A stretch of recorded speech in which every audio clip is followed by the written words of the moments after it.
जय श्री कृष्ण, राधे राधे। बोलिए श्री सत्यनारायण भगवान की जय। बैसाख का महीना भगवान श्री लक्ष्मी नारायण जी को अत्यधिक प्रिय है। वैसे तो पूरे बैसाख मास में श्री सत्यनारायण भगवान की कथा को सुनने से अनंत फलों की प्राप्ति होती है, किंतु बैसाख के पूर्णिमा के दिन श्री सत्यनारायण भगवान की कथा को सुनने से मनुष्यों के सभी पाप और संकट कट जाते हैं तथा सभी प्रकार की मनोकामनाओं की पूर्ति होती है। तो आइए आज बैसाख पूर्णिमा के दिन भगवान श्री लक्ष्मी नारायण जी के चरणों का ध्यान करते हुए बड़ी ही श्रद्धा और प्रसन्न चित्तमन से श्री सत्यनारायण भगवान की कथा को सुनते हैं। इस कथा को पूरा और आखिर तक अवश्य सुनिएगा, तभी भगवान श्री सत्यनारायण जी की कृपा से आप सभी की मनोकामनाएं पूर्ण होंगी। तो एक बार प्रेम से बोलिए श्री सत्यनारायण भगवान की जय। पौराणिक कथा के अनुसार एक समय की बात है, नैमिषारण्य तीर्थ में सौनक आदि 88,000 ऋषियों ने श्री सूत जी से पूछा कि हे प्रभु, इस कलयुग में वेद विद्या रहित मनुष्यों को प्रभु भक्ति किस प्रकार मिल सकती है तथा उनका उद्धार कैसे होगा। हे मुनि श्रेष्ठ, कोई ऐसा तप बताइए जिससे थोड़े ही समय में पूर्ण फल मिले और मनोवांछित फल भी मिल जाए। इस प्रकार की कथा को सुनने की हम इच्छा रखते हैं। सर्व शास्त्रों के ज्ञाता श्री सूत जी बोले कि हे वैष्णवों में पूज्य, आप सभी ने समस्त प्राणियों के हित की बात पूछी है, इसीलिए मैं एक ऐसे श्रेष्ठ व्रत को आप सभी को बतलाऊंगा जिसे नारद जी ने लक्ष्मी नारायण जी से पूछा था और स्वयं लक्ष्मीपति ने मुनि श्रेष्ठ नारद जी से इस कथा को कहा था। आप सभी इसे ध्यान से सुनिए। एक समय की बात है, योगी राज नारद जी ने दूसरों की हित की इच्छा लिए अनेकों लोकों में घूमते हुए मृत्यु लोक में आ पहुँचे। यहाँ उन्होंने अनेक योनियों में जन्मे प्रायः सभी मनुष्यों को अपने कर्मों द्वारा अनेकों दुखों से पीड़ित देखा। उनका दुख देख नारद जी सोचने लगे कैसा यत्न किया जाए जिसके करने से निश्चित रूप से मानव के दुखों का अंत हो जाए। इसी प्रकार मनन करते हुए वह विष्णु लोक में गए। वहाँ वह देवों के इस नारायण जी की स्तुति करने लगे, जिनके हाथों में शंख चक्र गदा और पद्म थे और गले में वरमाला पहने हुए थे। स्तुति करते हुए नारद जी बोले कि हे भगवान, आप अत्यंत शक्ति से संपन्न हैं, मन तथा वाणी भी आपको नहीं पा सकती। आपका आदि मध्य तथा अंत नहीं है। निर्गुण स्वरूप सृष्टि के कारण भक्तों के दुख को दूर करने वाले हैं। आपको मेरा नमस्कार है। नारद जी की स्तुति सुनकर विष्णु भगवान बोले कि हे मुनि श्रेष्ठ, आपके मन में क्या बात है? आप किस काम के लिए पधारे हैं उसे निसंकोच होकर कहिए। इस पर नारद मुनि बोले कि मृत्यु लोक में अनेक योनियों में जन्मे मनुष्य अपने कर्मों के द्वारा अनेकों दुखों से दुखी हो रहे हैं। हे नाथ, आप मुझ पर दया रखते हैं तो बताइए कि वह मनुष्य थोड़े प्रयास से ही अपने दुखों से कैसे छुटकारा पा सकते हैं। तब भगवान श्री हरि बोले कि हे नारद, मनुष्यों की भलाई के लिए तुमने बहुत अच्छी बात पूछी है, जिसके करने से मनुष्य मोह से छूट जाता है। वह बात मैं तुमसे कहता हूँ, उसे ध्यान पूर्वक सुनो। स्वर्ग लोक व मृत्यु लोक दोनों में एक दुर्लभ उत्तम व्रत है जो कि पुण्यों को देने वाला है। आज प्रेम वश होकर उससे मैं तुमसे कहता हूँ। श्री सत्यनारायण भगवान का यह व्रत अच्छी तरह विधान पूर्वक करके मनुष्य तुरंत ही यहाँ सुख भोग कर मोक्ष को प्राप्त होता है। श्री हरि के वचन सुनकर नारद जी बोले कि हे प्रभु, उस व्रत का फल क्या है और उसका विधान क्या है? यह व्रत किसने किया था? इस व्रत को किस दिन करना चाहिए? सभी कुछ विस्तार से बताइए।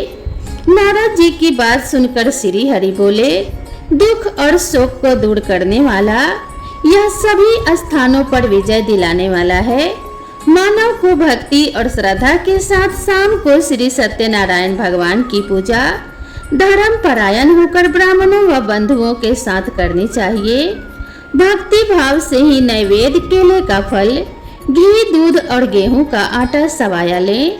गेहूं के स्थान पर साठी का आटा, शक्कर तथा गुड़ लेकर सभी भक्षण योग्य पदार्थों को मिलाकर भगवान को भोग लगाएं। ब्राह्मणों सहित बंधु बांधव को भी भोजन कराएं। उसके बाद स्वयं भोजन करें। भजन कीर्तन के साथ भगवान की भक्ति में लीन हो जाएं। इस तरह से सत्यनारायण भगवान का यह व्रत करने पर मनुष्यों की सारी इच्छाएं निश्चित रूप से पूरी होती हैं। इस कलिकाल अर्थात कलयुग में मृत्यु लोक में मोक्ष का यही एक सरल उपाय बताया गया है। इस प्रकार से श्री सत्यनारायण व्रत कथा का प्रथम अध्याय संपूर्ण हुआ। आप लोग बड़ी श्रद्धा और प्रेम से बोलिए श्री सत्यनारायण भगवान की जय। अब आइए श्रवण करते हैं सत्यनारायण व्रत कथा का दूसरा अध्याय। श्री सूत जी बोले कि हे ऋषियों, जिसने सबसे पहले इस व्रत को किया था, मैं उसका इतिहास कहता हूँ, इसे ध्यान से सुनो। सुंदर काशीपुरी नगरी में एक अत्यंत निर्धन ब्राह्मण रहता था। भूख प्यास से परेशान वह धरती पर घूमता रहता था। ब्राह्मणों से प्रेम करने वाले भगवान ने एक दिन ब्राह्मण का वेश धारण कर उसके पास जाकर पूछा कि हे विप्र, नित्य दुखी होकर तुम पृथ्वी पर क्यों घूमते हो? दीन ब्राह्मण बोला, मैं निर्धन ब्राह्मण हूँ, भिक्षा के लिए धरती पर घूमता रहता हूँ। हे भगवान, यदि आप इसका कोई उपाय जानते हो तो मुझे बताइए। वृद्ध ब्राह्मण बोले कि सत्यनारायण भगवान मनोवांछित फल देने वाले हैं, इसीलिए तुम उनका पूजन करो। इसे करने से मनुष्य सभी दुखों से मुक्त हो जाता है। वृद्ध ब्राह्मण बनकर आए सत्यनारायण भगवान उस निर्धन ब्राह्मण को व्रत का सारा विधान बताकर अंतर्ध्यान हो गए। ब्राह्मण मन ही मन सोचने लगा कि जिस व्रत को वृद्ध ब्राह्मण करने को कहा गया है, मैं उसे अवश्य करूंगा। यह निश्चय करने के बाद उसे रात में नींद नहीं आई। वह सवेरे उठकर श्री सत्यनारायण भगवान के व्रत का निश्चय कर भिक्षा के लिए चला गया। उस दिन निर्धन ब्राह्मण को भिक्षा में बहुत धन मिला, जिससे उसने बंधु बांधव के साथ मिलकर श्री सत्यनारायण भगवान का व्रत संपन्न किया। भगवान सत्यनारायण का व्रत संपन्न करने के बाद वह निर्धन ब्राह्मण सभी दुखों से मुक्त हो गया और अनेक प्रकार की संपत्तियों से युक्त हो गया। उसी समय से यह ब्राह्मण हर माह इस व्रत को करने लगा। इस तरह से सत्यनारायण भगवान के व्रत को जो मनुष्य करेगा, वह सभी प्रकार के पापों से छूटकर मोक्ष को प्राप्त होगा। जो मनुष्य इस व्रत को करेगा, वह सभी दुखों से मुक्त हो जाएगा। सूत जी बोले, इस तरह से नारद जी से नारायण जी का कहा हुआ श्री सत्यनारायण व्रत को मैंने तुमसे कहा। हे विप्रो, मैं अब और क्या कहूँ?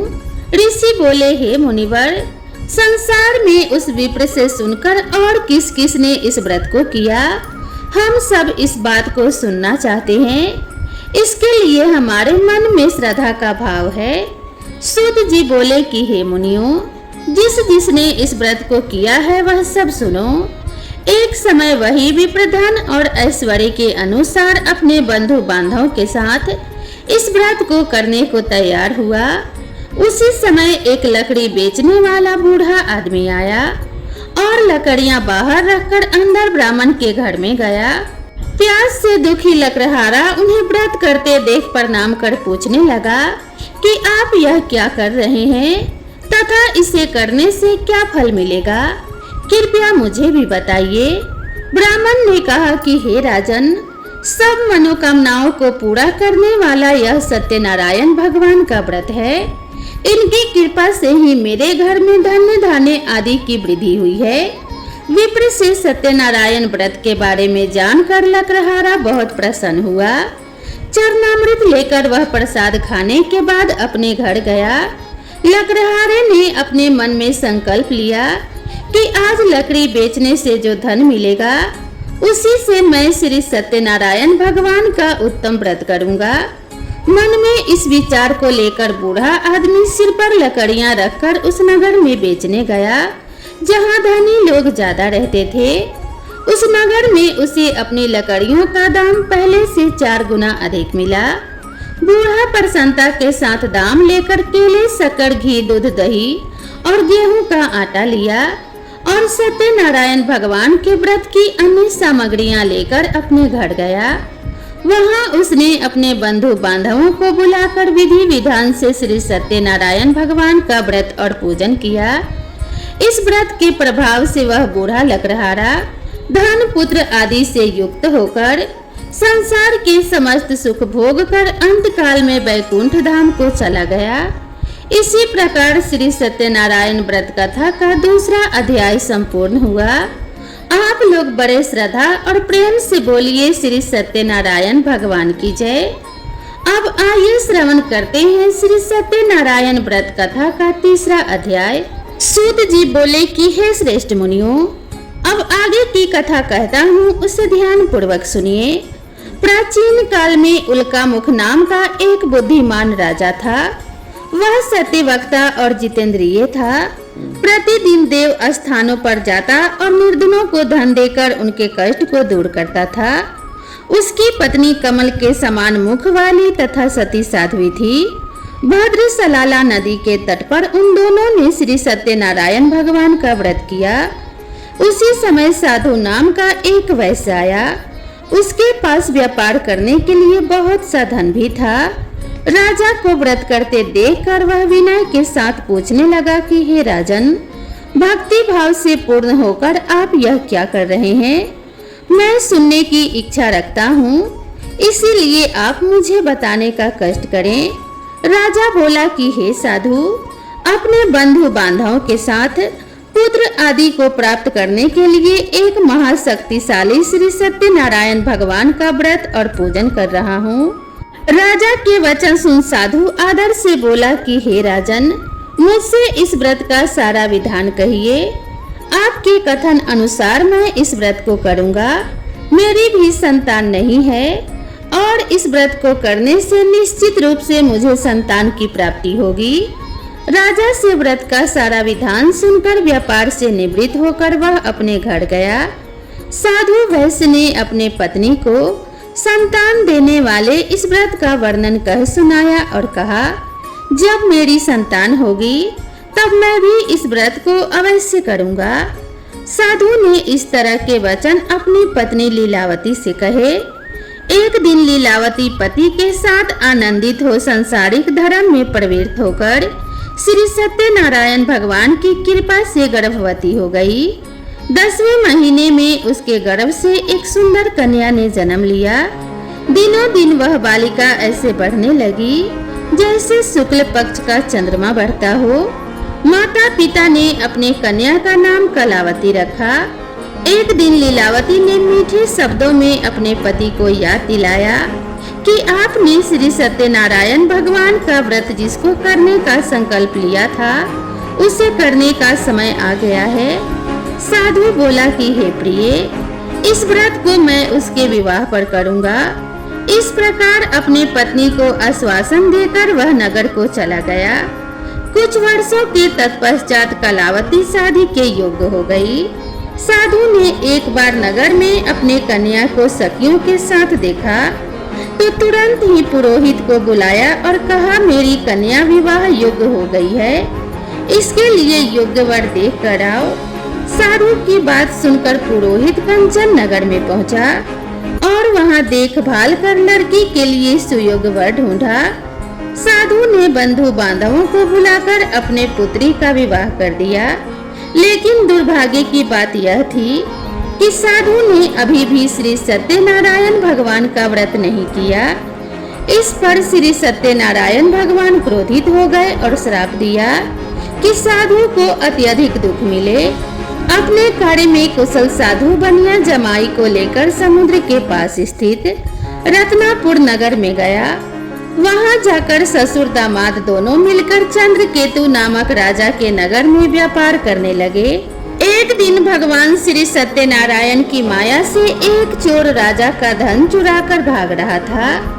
उसने राजा के सिपाहियों को अपना पीछा करते देख चुराया हुआ धन वहां रख दिया।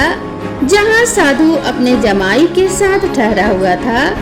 राजा के सिपाहियों ने साधु वैश्य के पास राजा का धन पड़ा देखा तो ससुर जमाई दोनों को बांधकर प्रसन्नता से राजा के पास ले गए और कहा, महाराज, हम दोनों चोरों को पकड़ लाए हैं, आप आगे की कार्रवाई की आज्ञा दें। राजा की आज्ञा से उन दोनों को कारावास में डाल दिया गया और उनका सारा धन भी उनसे छीन लिया गया। श्री सत्यनारायण भगवान के श्राप से साधु की पत्नी भी बहुत दुखी हुई। घर में जो धन रखा था उसे चोर चुरा ले गए। शारीरिक तथा मानसिक पीड़ा व भूख प्यास से अति दुखी होकर कलावती एक ब्राह्मण के घर गई। वहां उसने श्री सत्यनारायण भगवान का व्रत होते देखा और कथा भी सुनी। वह प्रसाद ग्रहण कर रात को घर वापस आई। माता ने कलावती से पूछा कि हे पुत्री, अब तक तुम कहाँ थी? तेरे मन में क्या चल रहा है? कलावती ने अपनी माता से कहा कि हे माता, मैंने एक ब्राह्मण के घर में श्री सत्यनारायण भगवान का व्रत अनुष्ठान होते देखा है। कन्या के वचन सुनकर लीलावती भगवान के पूजन की तैयारी करने लगी। लीलावती ने परिवार व बंधुओं सहित श्री सत्यनारायण भगवान का पूजन किया और उनसे वर मांगा कि हे प्रभु, मेरे पति तथा जमाई शीघ्र घर आ जाएं। साथ ही यह भी प्रार्थना की कि हम सबका अपराध भगवान क्षमा करें। श्री सत्यनारायण भगवान इस व्रत से संतुष्ट हो गए और राजा चंद्रकेतु को सपने में दर्शन देकर कहा कि जिसे तुमने पकड़ के रखा है वह राजा है और वह निर्दोष है, उसे क्षमा कर दो। अगर तुमने ऐसा नहीं किया तो मैं तुम्हारे राज्य को नष्ट कर दूंगा। राजा को यह सब कहकर श्री सत्यनारायण भगवान अंतर्ध्यान हो गए। प्रातः काल सभा में राजा ने अपना सपना सुनाया। फिर बोले, वनिक पुत्रों को कैद से मुक्त कर सभा में ले आओ। दोनों ने आते ही राजा को प्रणाम किया। राजा अत्यंत मधुर वाणी में बोले कि हे महानुभावों, दुर्भाग्य से ऐसा कठिन दुख तुम्हें प्राप्त हुआ है, लेकिन अब तुम्हें कोई भय नहीं है। ऐसा कहकर राजा ने उन दोनों को नए वस्त्र और आभूषण पहनाए और जितना धन उनका लिया था उससे 2 गुना धन वापस कर दिया। दोनों वैसे अपने घर को चल दिए। इस प्रकार से श्री सत्यनारायण व्रत कथा का 3रा अध्याय यहीं पर संपूर्ण हुआ। तो बड़े श्रद्धा और प्रेम से बोलिए श्री सत्यनारायण भगवान की जय। अब आइए श्री सत्यनारायण भगवान की कथा का 4था अध्याय सुनते हैं। सूत जी बोले, वैश्य ने मंगल चार कर अपनी यात्रा आरंभ की और अपने नगर की ओर चल दिए। उनके थोड़ी दूर जाने के बाद एक दंडी वेशधारी श्री सत्यनारायण भगवान ने उनसे पूछा कि हे साधु, तेरी नाव में क्या है? व्यापारी हंसता हुआ बोला कि हे दंडी, आप क्यों पूछते हो, क्या धन लेने की इच्छा है? मेरी नाव में तो बेल और पत्ते भरे हुए हैं। वैश्य के कठोर वचन सुनकर दंडी बने श्री सत्यनारायण भगवान बोले, तुम्हारे वचन सत्य हो। दंडी ऐसा वचन कहकर वहां से दूर चले गए और कुछ दूर जाकर समुद्र के किनारे बैठ गए। दंडी के जाने के बाद साधु वैश्य ने नित्य क्रिया के पश्चात नाव को ऊंची उठते देखकर आश्चर्यचकित हो गया और नाव में बेल पत्ते आदि देखकर वह मूर्छित हो वहीं पर गिर पड़ा। मूर्छा खुलने पर वह अत्यंत शोक में डूब गया। तब उसका दामाद बोला, पिताजी, आप शोक न मनाएं, यह दंडी का श्राप है, इसीलिए हमें उनकी शरण में जाना चाहिए, तभी हमारी मनोकामना पूरी होगी। दामाद की बात सुनकर वह दंडी के पास पहुंचा और अत्यंत विनम्रता एवं भक्ति भाव से प्रणाम करके बोला कि हे महाराज, मैंने आपसे जो असत्य वचन कहे थे उनके लिए मुझे क्षमा कर दीजिए। ऐसा सुनकर महान शोकातुर होकर दंडी भगवान बोले कि हे वनिक पुत्र, मेरी आज्ञा से बार बार तुम्हें दुख प्राप्त हुआ है क्योंकि तुम मेरी पूजा से विमुख हुए। साधु बोला कि हे प्रभु, आपकी माया से ब्रह्मा आदि देवता भी आपके रूप को नहीं जानते। प्रभु, मैं तो अज्ञानी हूँ, कैसे जान सकता हूँ?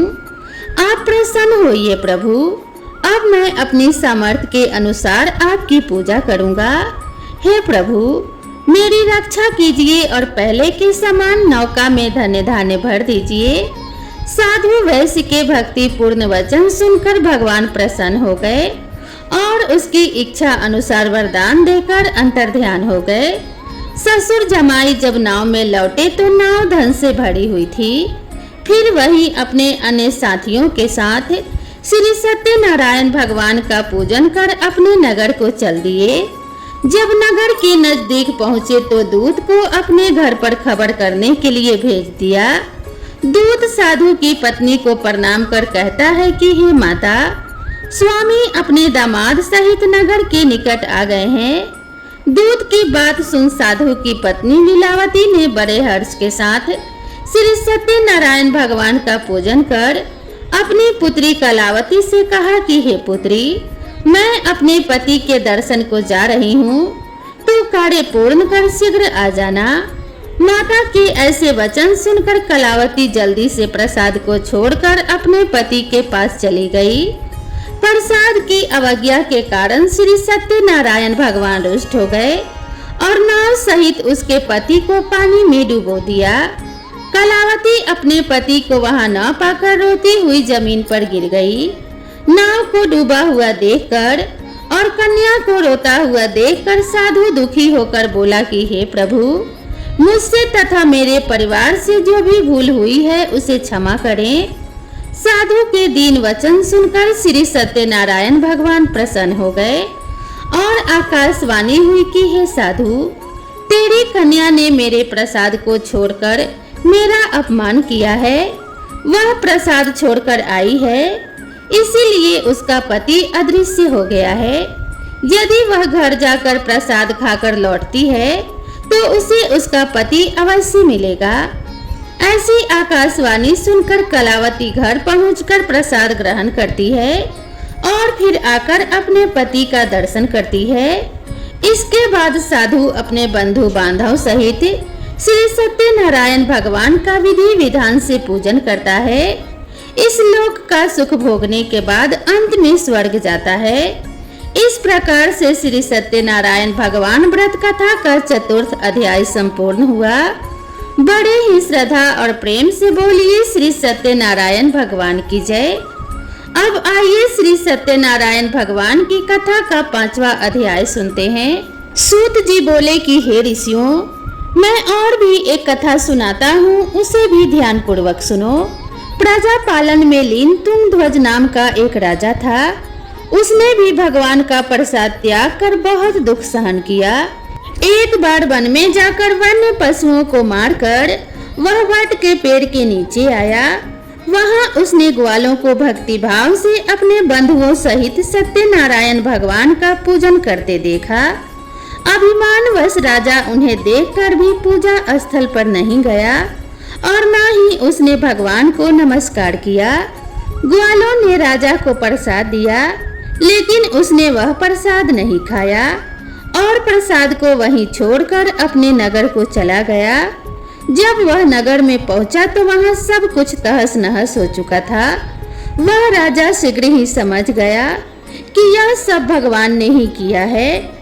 वह दोबारा ग्वालों के पास पहुंचा और विधि पूर्वक पूजा करके प्रसाद खाया तो श्री सत्यनारायण भगवान की कृपा से सब कुछ पहले जैसे हो गया। दीर्घ काल तक सुख भोगने के बाद मरणों उपरांत उसे स्वर्ग लोक की प्राप्ति हुई।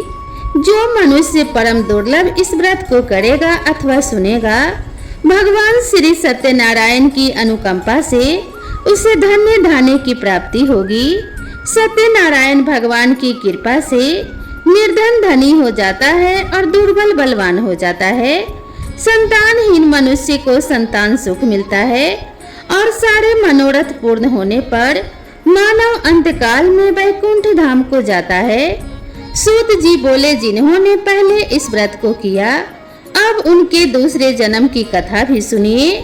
सतानंद नामक ब्राह्मण ने सुदामा के रूप में जन्म लेकर भगवान श्री कृष्ण की भक्ति कर मोक्ष प्राप्त किया। उल्का मुख नाम के महाराज राजा दशरथ बने और श्री रंगनाथ का पूजन कर वैकुंठ को प्राप्त हुए। साधु नाम के वैश्य ने धर्मात्मा व सत्य प्रतिज्ञ राजा मोर ध्वज बनकर अपने पुत्र को आड़े से चीर कर मोक्ष को प्राप्त हुए। महाराजा तुंगध्वज स्वयंभू मनु हुए। उन्होंने बहुत से लोगों को भगवान की भक्ति में लीन कर मोक्ष प्राप्त किया। लकड़हारा भील अगले जन्म में निषाद राजा हुआ, जिसने भगवान श्री राम के चरणों की सेवा कर मोक्ष प्राप्त किया। इस प्रकार से श्री सत्यनारायण व्रत कथा का 5वां अध्याय संपूर्ण हुआ। बड़े ही श्रद्धा और प्रेम से बोलिए श्री सत्यनारायण भगवान की जय। बोलिए श्री सत्यनारायण भगवान और श्री लक्ष्मी नारायण की जय। श्रोताओं, पूरी सत्यनारायण व्रत कथा का निहित अर्थ यह है कि लौकिक एवं परलौकिक हितों की साधना के लिए मनुष्य को सत्य आचरण का व्रत लेना चाहिए। सत्य ही भगवान है, सत्य ही विष्णु है। लोक में सारी बुराइयों, सारे कलेश, सारे संघर्षों का मूल कारण है सत्य आचरण का अभाव। श्री सत्यनारायण व्रत कथा पुस्तिका में इस संबंध में एक श्लोक है, जिसका अर्थ है कि सत्यनारायण व्रत का अनुष्ठान करके मनुष्य सभी दुखों से मुक्त हो जाता है। कली काल में सत्य की पूजा विशेष रूप से फलदायी है। सत्य के नाम अनेक हैं, यथा सत्यनारायण, सत्य देवता सनातन, सत्य रूपी भगवान विष्णु कलयुग में अनेक रूप धारण करके लोगों को मनोवांछित फल देंगे। इसी प्रकार से श्री सत्यनारायण व्रत कथा संपूर्ण हुई। जय श्री सत्यनारायण भगवान। दोस्तों, आप सभी को यह वीडियो पसंद आई हो तो वीडियो को एक लाइक जरूर करें और चैनल पर पहली बार आए हैं तो चैनल को सब्सक्राइब करना ना भूलें। मेरे चैनल से जुड़े रहने के लिए आप सभी का ढेर सारा धन्यवाद। भगवान श्री सत्यनारायण और माता लक्ष्मी की कृपा आप सभी के ऊपर बनी रहे। आप सभी भक्तों का कल्याण हो। इसी मंगल कामना के साथ आप सभी से विदा लेते हैं। मिलते हैं नेक्स्ट वीडियो में, तब तक के लिए राधे राधे।